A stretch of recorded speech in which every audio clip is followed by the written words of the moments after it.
Welcome back, Defenders. Jake here. A lot's been going on the last 2 days. Let's try and get caught up. And of course, our top story is Defense Minister Sergei Shoigu was finally fired. Russian defense shakeup signals Putin's war desperation. Putin, starting his 5th term in office, finally decided to replace veteran Defense Minister Sergei Shoigu with top economic official and technocrat Andrey Belousov. For Putin, this must have been a genuinely difficult decision. Shoigu and Putin are friends. They go hiking and camping together, and they've known each other for decades. Shoigu has been the defense minister for 12 years and knows all of Putin's secrets. But this war is not going well, and Putin had to make a change. So in the Kremlin, they're currently playing a game of musical chairs. This is Belousov right here. He'll become the new defense minister. Shoigu is being moved to become Secretary of the Security Council, replacing Patrushev. Is this going to make a difference in the war? We'll see. But all of Shoigu's most trusted advisors are currently being sacked. So we've got 2 generals announcing their resignations, Salikov and Krivochukko. Here are their pictures. And another Russian general has been arrested for corruption.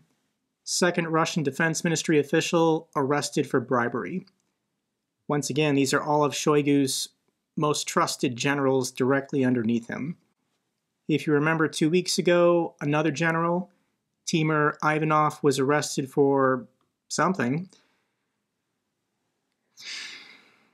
It's not a good day to be a trusted advisor of former Defense Minister Sergei Shoigu. So who is this new guy, Andrey Belousov? Russia's defense ministry is now under the control of a career bureaucrat and an economist with no military background. But for Putin, he might be the right man for the job. Here's some analysis, some thoughts. Why did Putin pick this guy specifically? Belousov has worked with Putin before, so Putin 100% trusts him. And his task in his new position will be to reduce corruption flows and redirect the freed up money towards the war effort. It is likely that all of his anti-corruption activities and revelations will be done discreetly. They've made some examples of these top guys directly under Shoigu. All of them, I'm sure, were skimming off the top and stealing millions, if not billions of dollars.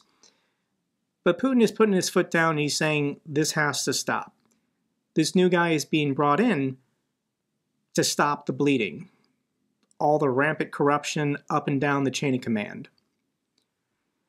What about Shoigu, his new appointment as this Security Council? Basically, Russia's Security Council is a dumping ground for has-beens, people that Putin is still trying to keep close by, but doesn't want to have any real responsibility. Do I think Shoigu's at risk of being purged or disappeared in the next 6 months? Yes, I do. I think Shoigu just knows too many secrets, being so close to Putin, and as this war gets worse and as Putin gets older, he's only going to become more paranoid. And when Russian leaders get paranoid, people get purged. Here's the opinion of a Russian. This is Garry Kasparov. Belousov is to be Putin's Albert Speer, a loyal technocrat to transform Russia into a permanent war economy, arms production and supply, conscription and slave labor. This is a historical example. Albert Speer was Hitler's Minister of Armaments and War Production, not a military guy, a technocrat and an economist who was supposed to help Germany overcome their adversaries with economics, math, reason, science. Didn't really work out well for the Nazis. And there is another historical example from America. When Robert F. Kennedy was elected president, he wanted to think outside the box. accumulate this team of rivals. So he tapped the shoulder of the Ford CEO Robert McNamara to become Secretary of Defense here in the United States. Robert McNamara served as Defense Secretary from 1961 to 1968. And he did have military service during World War II, but he was a bean counter. He was in the Office of Statistical Control. He had nothing to do with combat operations. But Kennedy wanted him to basically shake up the Cold War. There's this line here. McNamara told Kennedy that he didn't know anything about government, to which Kennedy replied, "We can learn our jobs together. I don't know how to be president either." McNamara was supposed to be a business guy, to come into the Department of Defense, reform it, cut the fat, make it more efficient, and help the United States win the Cold War. But Robert McNamara was Defense Secretary during the Vietnam War.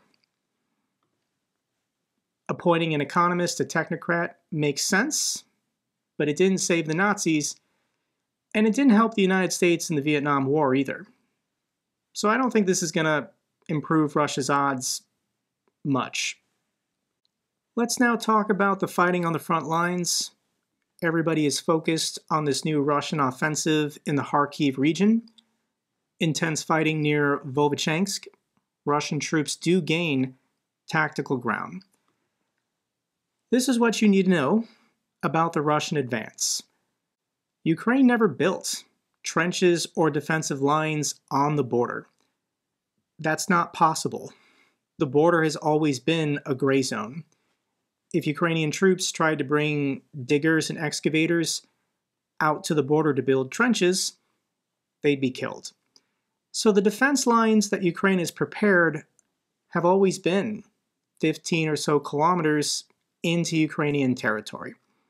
Russia's now hitting those defense lines, and we're going to find out together how well they can hold up. Another unfortunate aspect that people are talking about is Western nations' policies of not using Western weapons on Russian territory. So in the Belgorod region, Russia amassed 30,000 troops preparing for this invasion. Ukraine knew about it for months, and they couldn't fire on them, not with Western weapons. So if a Ukrainian artillery unit has an M777 from the United States, with cluster munitions provided by the United States, they couldn't fire on the Russians until the Russians crossed the border. So all the territory that Russia has taken, these abandoned villages, it's a kill zone. They have to cross the border before Ukraine can use Western weapons to kill them. So what progress is Russia going to make? And I argue in a couple months, none. They'll probably retreat back to their own country once this offensive fails. But the two important villages or cities to pay attention to is Lipitsy. This goes towards the city of Kharkiv. This is the main road with all these villages. And the other one is over here, Vovchansk. So Lipitsy is about half the size of Chasiv Yar. Pre-war population, 4,500 people.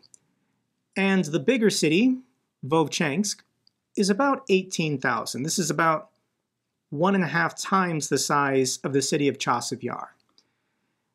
If Russia takes these 3 street villages, Ukraine was never planning to defend them, should Russia launch an invasion. The real defense is coming here, in this direction, Lipitsy, and Vovchansk located over here. If Russia can take either one of these cities or villages, this will be an achievement for them. And we're going to find out together if Russia can sustain this offensive for more than a couple weeks. 5 Russian battalions involved in the assault on Vovchansk, having tactical success. There are journalists in the village filming. I'll link this clip down below. It's about 1.5 minutes. And we do have some interviews of Ukrainian villagers who were taken prisoner by the Russians. Russians forcibly detained these people on May 11th. They were held for 3 days and they managed to escape and then find volunteers willing to evacuate them. Let me just share a little bit of their story. We were sitting with the Russian soldiers in the basement. They could have shot us.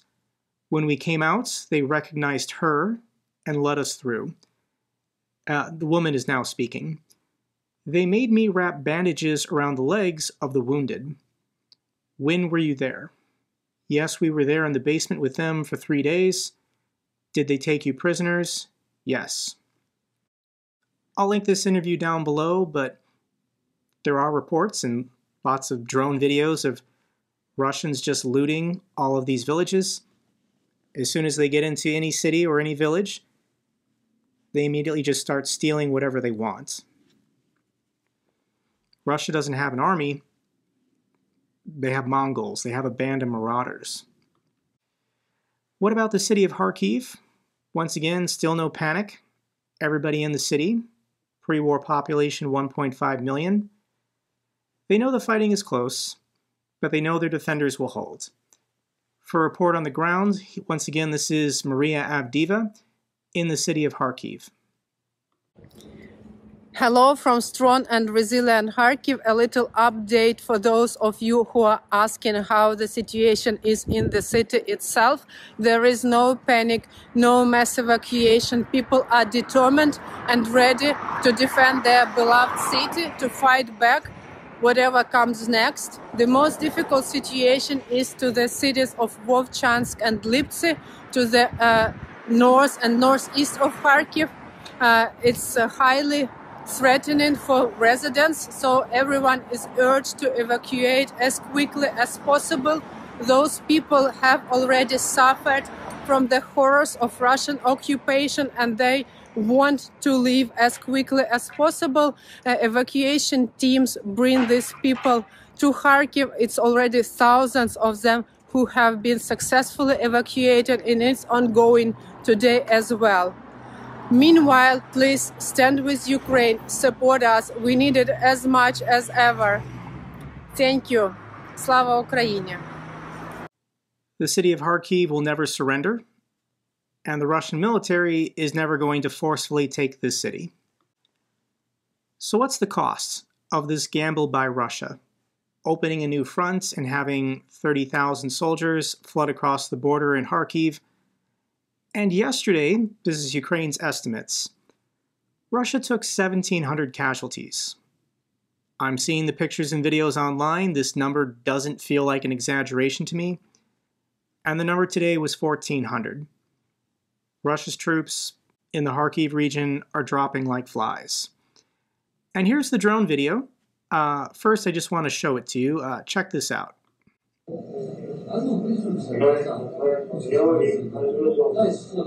Це, блядь, оборона, нахуй.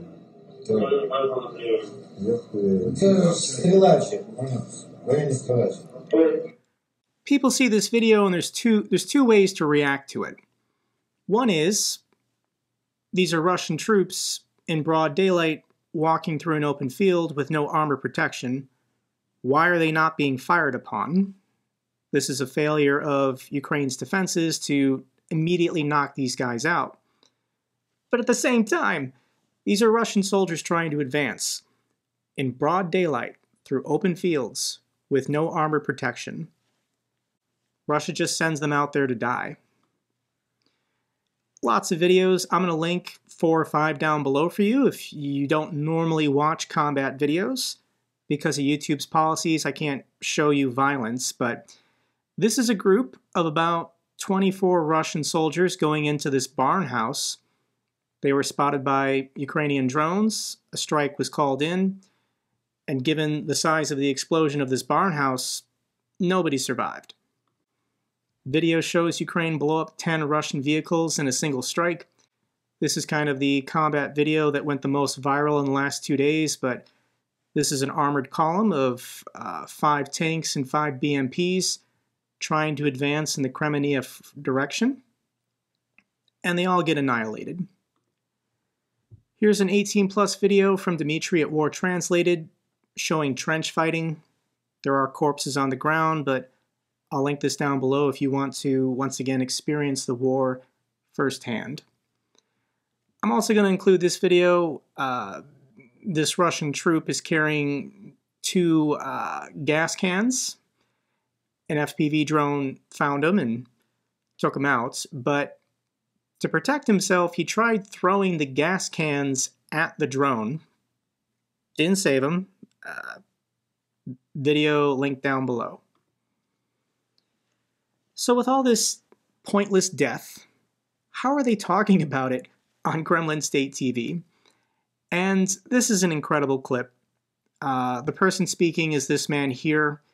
You can see he's on Mardan's set.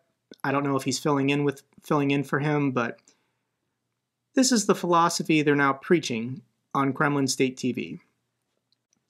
As I understand it, we exaggerate the importance of death. Somebody can tell me now, that's enough, Sergei, you're in a studio while guys are in the trenches. But I insist that we exaggerate the importance of life. I was taught since I was 17 that the main goal and honor of a man is to give up his life for the motherland. The greatest happiness, I've said, and will keep on saying, is to die for the motherland. Not to die covered in mothballs somewhere in a closet or on a bed, but to die in battle for the motherland. A guy running with a machine gun storming the trench is a person who's going to the kingdom of heaven. He's a saint. Nobody could ever convince me that he is not a saint. He is a saint.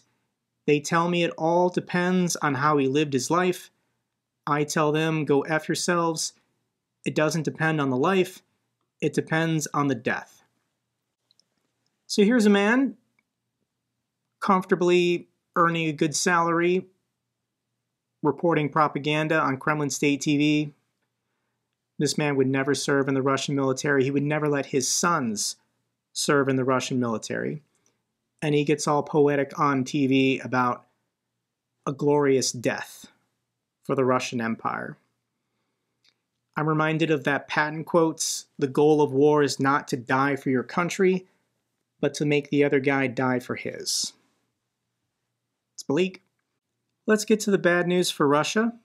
Ukraine's defense forces shot down another Russian Su-25 attack aircraft. I feel like something has changed in the last 2 weeks. Ukraine is shooting down way more planes than they were back in March and April. I don't know how they're doing it, but perhaps that Patriot missile system is back on the front lines. Ukraine also got another Ka-52 attack helicopter. Russia has something like only 40 of these left in their entire military. Russian ammunition depot was struck in occupied Luhansk. There is a video online. I'll link it down below. Russian army mistakenly bombs Belgorod again. They do this about once a week. They've dropped over 30 bombs, these Fab 500s, on their own city. Pictures and videos down below if you want to see where the bomb was dropped. 4 Russian officers confirmed dead after a HIMARS strike at a restaurant in Donetsk. A major, 2 captains, and a lieutenant tried to sit down for a nice meal somewhere. Somebody called it in, and Ukraine HIMARSed them. According to South Korean intelligence, North Korea is suspected of supplying Russia with weapons made in the 1970s. Of course. Of course, the North Koreans are going to take Russian money and send them artillery shells from 50 years ago. That's why inconsistent charges, not very accurate, they blow up in the barrels. Russia's desperate, they'll take it, but it is kind of hilarious seeing Russia's friends ripping them off. Let's get to the good news for Ukraine. Ukraine to receive another IRIS-T air defense system from Germany this month. Thank you so much to the German people. Estonia is now seriously discussing sending their soldiers to Ukraine for non-combat roles. Lithuania was talking about this last week, and I do think this is going to happen, before the end of this year. Uniformed soldiers from the Baltics will start showing up in Ukraine. Ukraine needs maintainers, logisticians, medical workers, trainers. The Baltics are going to go first. Once they arrive, I do think other countries like Finland, Poland, Denmark, Sweden, the Dutch, they'll probably show up next. And eventually, if this war is still going on a year or two from now, the nuclear powers will start sending their soldiers as well. The French, the British, and the Americans. We just have to, tippy-toe across that line, and every time Russia just accepts it. This war is not going to go nuclear. We don't have to worry about it. This is good news. According to Denmark, their F-16s will arrive in Ukraine within a month. I'm holding them to this. Today is May 14th. So by June 14th, there should be F-16s flying over the skies of Ukraine.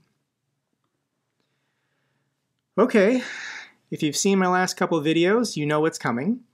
I'm going to give an update on my birthday fundraiser. I'll link the video down below explaining it more in detail, but basically this year I decided to donate my birthday to Ukraine. And my goal was to raise $40,000, because I'm turning 40, to buy 2 pickup trucks for military units in Ukraine. This went way better than I could ever have imagined. I did not know this was possible, but currently the fundraiser is at $475,000. The goal is now $500,000. 7,113 of you have kicked in money to this fundraiser. This is going viral. People are talking about this. This is kind of a big deal. After this number hit 200,000, my brain basically melted and I feel numb. This is the greatest birthday I could ever have, guys. Like, this is incredible. This is going to save lives and have a real impact on the war. So here are 18 military units that would like a truck that have requested it from the NATO 69th Sniffing Brigade. They're based out of Estonia. Let's just do it. Let's just get all 18 of these military units a truck. I do have another clip, this time from Pete with Project Constantine. He's a British combat medic with the 67th Brigade, and I want to share his video that he made for our channel. Good morning, dear brothers and sisters of NATO and Help 99. My name is Peter Fouché. I am a medic in the armed forces of Ukraine. I belong to 67th Brigade. I am a combat medic, and I am asking you today, and I'm here alone. And I'm here alone because many of my friends are dead, and many of them don't want to make videos anymore. And many of them are just tired. And maybe it's because I don't want to trouble them. In our battalion alone, we need 5 4-wheel drives, 2 quad bikes, and 2 vans. All for medical evacuation purposes. I would be grateful right now for a bicycle, just so I can get out of here. But I am part of ZSU, and none of us are going anywhere. Donetsk is Ukraine. I would like to ask the world to please help NATO and Help 99. Please help us. Help them to raise money to help us. We are in the most important fight of modern times. I always call NATO, I always refer to them as the 5th emergency services, because you have the fire, police, ambulance, military, and right behind all of those, you have the beautiful NATO and Help 99. Please help us with victory. Please help them to help the armed forces of Ukraine. Medical evacuation vehicles, medical evacuation vehicles, medical evacuation vehicles. We are losing them all the time. All the time. If it's possible, small armored medical evacuation vehicles. But you know, guys, you guys know me by now. I ain't fussy. God bless you. Do peremohe. Dziękuję, brate, siostre. We're going to help these guys. So $500,000 is 25 trucks. I've already been assigned 18 different units. All 18 of these military units are going to get a truck. Some of them might even get 2 trucks. But I was talking to my contact at the 69th, his name is Alex, and I asked him, what could you guys buy for $100,000 in drone money? And he says it depends, but FPVs start at about $400 US. ISR drones like the Mavic 3T are about $5,000 each. For $100,000, they could purchase 20 Mavic thermals and over 200 FPV drones. So what I'm thinking is that we continue donating so that we can buy all these trucks, 25 of them, and then get a bunch of drones to put in those trucks that can then go to Ukraine. So if you're one of the 7,000 people who have donated, you don't have to donate again, please. Likewise, if you're retired or on disability or money is tight right now, please don't donate. Just give this video a like, leave me a nice comment. Helps this video in the algorithm. More people watching it means more people might donate.